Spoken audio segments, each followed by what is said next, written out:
রাতের আকাশে দেখতে পাওয়া এই তারা সুদূর অতীত থেকেই মানুষের কৌতূহলের কেন্দ্রবিন্দু হয়ে রয়েছে।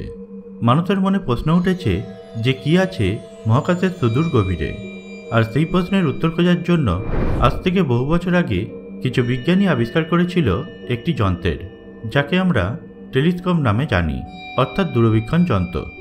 যার পর এই যন্ত্রের সাহায্যে আমরা মহাবিশ্বের অনেক রহস্যের ব্যাপারে জেনেছি, সেই সময় যেটি আমাদের মহাকাশ সম্পর্কে ধারণাই পাল্টে দিয়েছিল। আমরা বুঝতে পারি এই ব্রহ্মাণ্ডে আমরা শুধু একাই নই, আর এরপরে আমরা এখানেই থেমে থাকিনি, কারণ এইসব ঘটনা আমাদের আরও কৌতূহলী করে তুলেছিল। আর টেকনোলজির উন্নতির সাথে সাথে আমাদের মনে আরও জানার চাহিদা বাড়ে, আর তা থেকেই জন্ম হয় কিছু ঐতিহাসিক স্পেস মিশনের। আজ আমরা তেমনই একটি স্পেস মিশন সম্পর্কে জানব।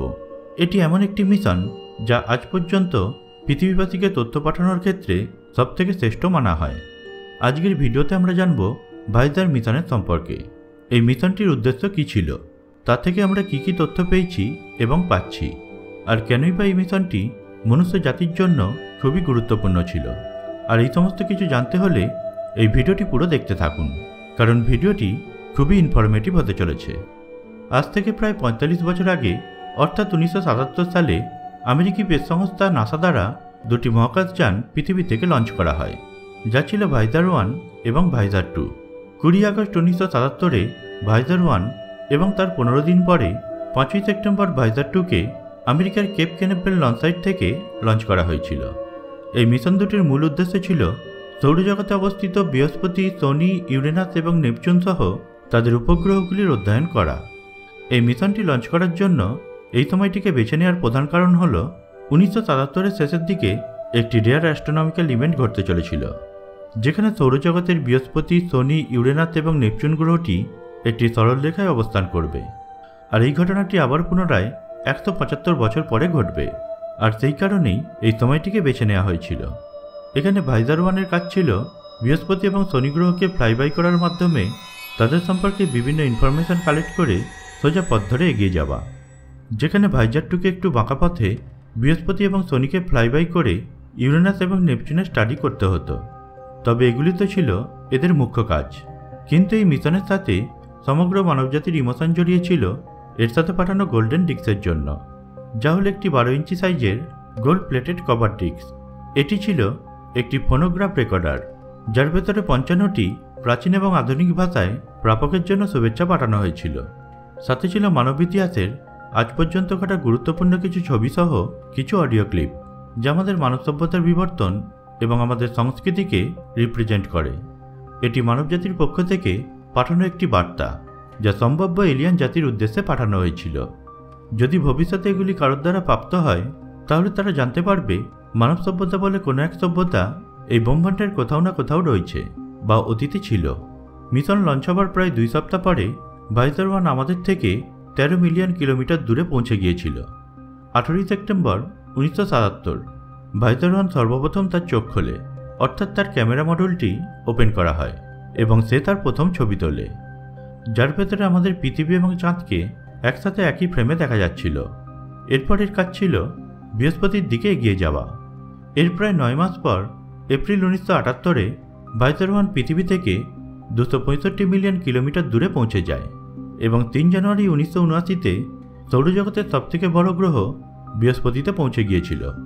আমরা সর্বপ্রথম বৃহস্পতিকে এত কাছ থেকে দেখতে পাই।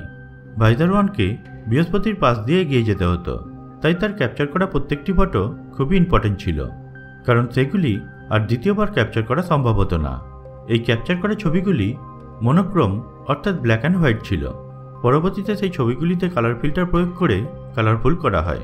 ফ্লাইবাই করার সময় ভয়েজার 1 প্রায় ২ মাস ধরে জুপিটারের প্রায় ১৯০০ ছবি ক্যাপচার করে, যেখানে আমরা ২ মাস ধরে জুপিটারে ঘটা বিভিন্ন রহস্যময় ঘটনা অবজার্ভ করতে পেরেছিলাম, যার ভেতর এই গ্যাস জায়েন্টে ঘটা সবথেকে বড় ঝড়ের ছবি ছিল। এর দ্বারা আমরা সর্বপ্রথম জানতে পারি জুপিটারের কাছেও একটি পাতলা বলয় রয়েছে, যা পৃথিবী থেকে দেখা কখনোই সম্ভব ছিল না। এভাবেই ফ্লাইবাই করতে করতে মার্চ ১৯৭৯-তে আমরা সর্বপ্রথম দেখতে পাই জুপিটারের উপগ্রহগুলিকে। এর মধ্যে জুপিটারের উপগ্রহ আয়োর ছবি আমাদের কাছে সবথেকে স্পেশাল ছিল। আয়ো একটি অ্যাক্টিভ ভলক্যানিক স্যাটেলাইট ছিল। পৃথিবীর পর আয়োই একমাত্র জায়গা ছিল যেখানে সক্রিয় জ্বালামুখী রয়েছে। এইসবের পর এপ্রিল 1979-তে ভাইজার 1 পুনরায় ছবি তোলা বন্ধ করে দেয় এবং অন্ধকারের মধ্যে ছুটে যেতে থাকে শনির উদ্দেশ্যে। প্রায় 20 মাস এইভাবে যাত্রা করার পর নভেম্বর 1979-তে ভাইজার 1-এর সাথে প্রথম সাক্ষাৎ হয় সৌরজগতের এই অদ্ভুত গ্রহ শনি এবং তার বলয়ের সাথে। এই মিশনেতেই আমরা প্রথমবার শনি গ্রহ এবং তার বলয়গুলির ছবি এত কাছ থেকে দেখতে পাই। শনির অ্যাটমসফিয়ারে জুপিটারের মতোই কিছু হালকা দাগ দেখা যাচ্ছিল, যার পর শনির সবথেকে বড় উপগ্রহ টাইটানকেও আমরা দেখতে পাই এবং তারও বহু ছবি ক্যাপচার করা হয়।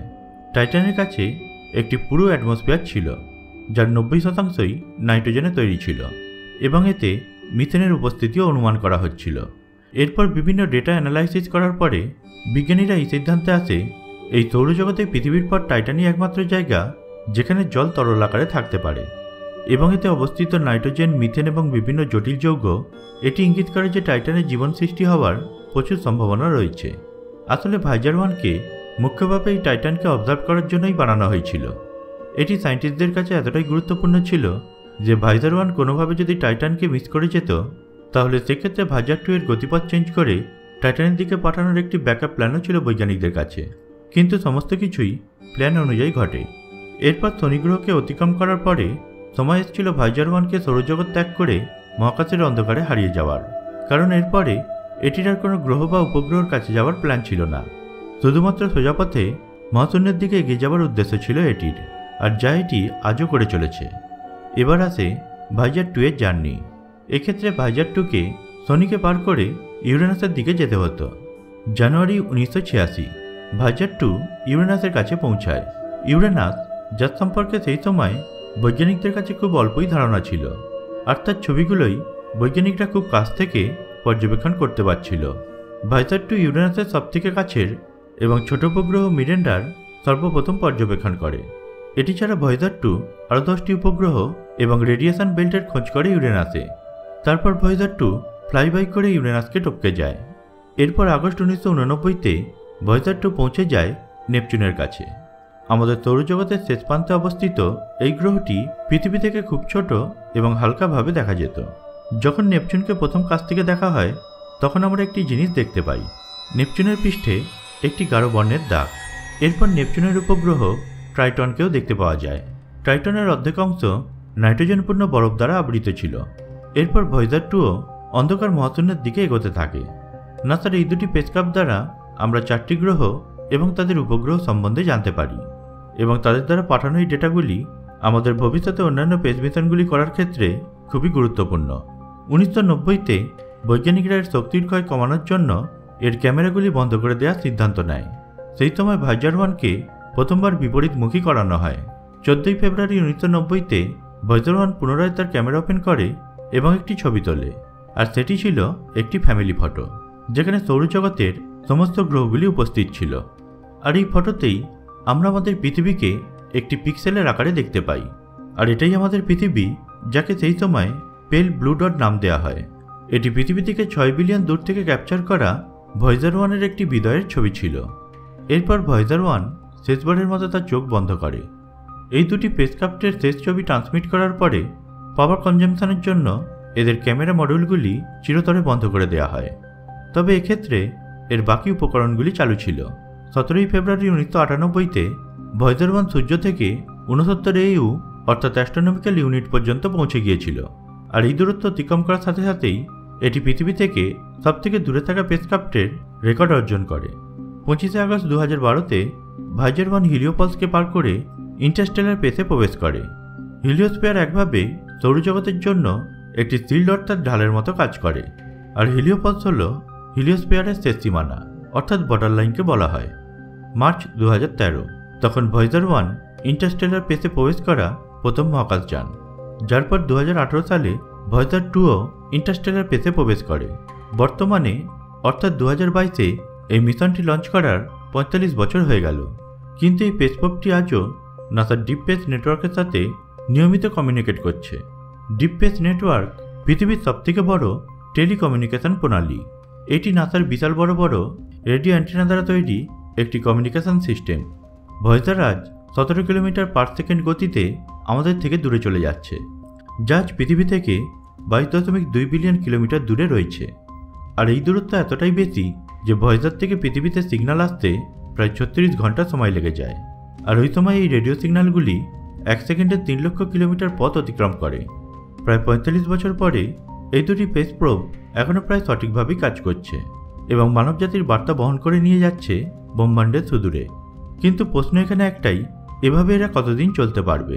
কারণ আস্তে আস্তে এরা অনেক কমজোরি হয়ে যাচ্ছে এবং এতে ব্যবহার করা প্রযুক্তিও অনেক পুরনো হয়ে গেছে। ভয়েজার এভাবেই চলতে থাকলে 73,775 বছর পরে আমাদের নিকটবর্তী তারা প্রক্সিমা সেন্টিউরিতে পৌঁছে যাবে। তবে এটি কোনো নির্দিষ্ট নক্ষত্রে যাওয়ার জন্য প্রোগ্রাম করা হয়নি। এটি এভাবেই চলতে থাকবে এবং অন্ধকার মহাশূন্য এবং মিল্কি ওয়ে গ্যালাক্সিতেই ঘুরতে থাকবে। কিন্তু কতদিন চলবে এইভাবে? আর এটার জন্য আমাদের বুঝতে হবে এই ভয়েজার স্পেস প্রোব কীভাবে 22 বিলিয়ন কিলোমিটার দূর থেকে ডাটা রিসিভ করে এবং পৃথিবীতে পাঠায়। এক্ষেত্রে রেডিও ওয়েভের মাধ্যমে পৃথিবী থেকে 20 কিলোওয়াটের সিগন্যাল ভয়েজারের উদ্দেশ্যে পাঠানো হয়, যেটিকে ভয়েজার পর্যন্ত পৌঁছাতে 20 ঘন্টারও বেশি সময় লাগে। এরপর ভয়েজার সেটিকে ক্যাচ করে এবং পৃথিবীর উদ্দেশ্যে পুনরায় 20 কিলোওয়াটের একটি সিগন্যাল পাঠায়, যা স্পেসে ট্রাভেল করতে করতে এই সিগন্যালগুলি উইক হয়ে যায়। পৃথিবীতে আস্তে আস্তে এই সিগন্যালগুলিকে খোঁজ করা খুবই মুশকিল হয়ে যায়, আর সেই জন্যই নাসার ডিপ স্পেস প্রোগ্রামের ব্যবহার করে। আর এভাবেই আগামীতে আমরা বহু বছর ধরে এদের সাথে যোগাযোগ করতে পারবো। কিন্তু সমস্যা হতে পারে একটি জায়গায়, তাহলে এই স্পেস প্রোবগুলি যে পাওয়ার জেনারেটরের মাধ্যমে শক্তি উৎপাদন করে তার ক্ষমতা আস্তে আস্তে কমে আসছে। বর্তমানে ভয়েজার 1-এ 11টি বৈজ্ঞানিক উপকরণের মধ্যে কেবলমাত্র 4টি চালু রয়েছে। তবে এটি নিঃসন্দেহে 2025 পর্যন্ত আমাদের সাথে কানেক্টেড থাকবে। তারপর ধীরে ধীরে এর সমস্ত সিস্টেমগুলি বন্ধ করে দেওয়া হবে এবং ভয়েজার তার নিজের মতো স্পেসে তার জার্নি চালিয়ে যাবে। তবে এই মহান যোদ্ধা দ্বারা বিজ্ঞানে দেওয়া কন্ট্রিবিউশনকে পৃথিবীবাসী সর্বদাই মনে রাখবে। তো আজকের ভিডিওটি এতটাই। ভিডিওটি কেমন লাগলো তা আমাকে নিচে কমেন্ট করে অবশ্যই জানাবেন। আর এরকমই মহাকাশ এবং এলিয়ান সম্পর্কে ভিডিও দেখার জন্য আমাদের চ্যানেলটি সাবস্ক্রাইব করে পাশের বেল আইকনে ক্লিক করে রাখুন। তো দেখা হবে পরের ভিডিওতে। ভালো থাকবেন। ধন্যবাদ।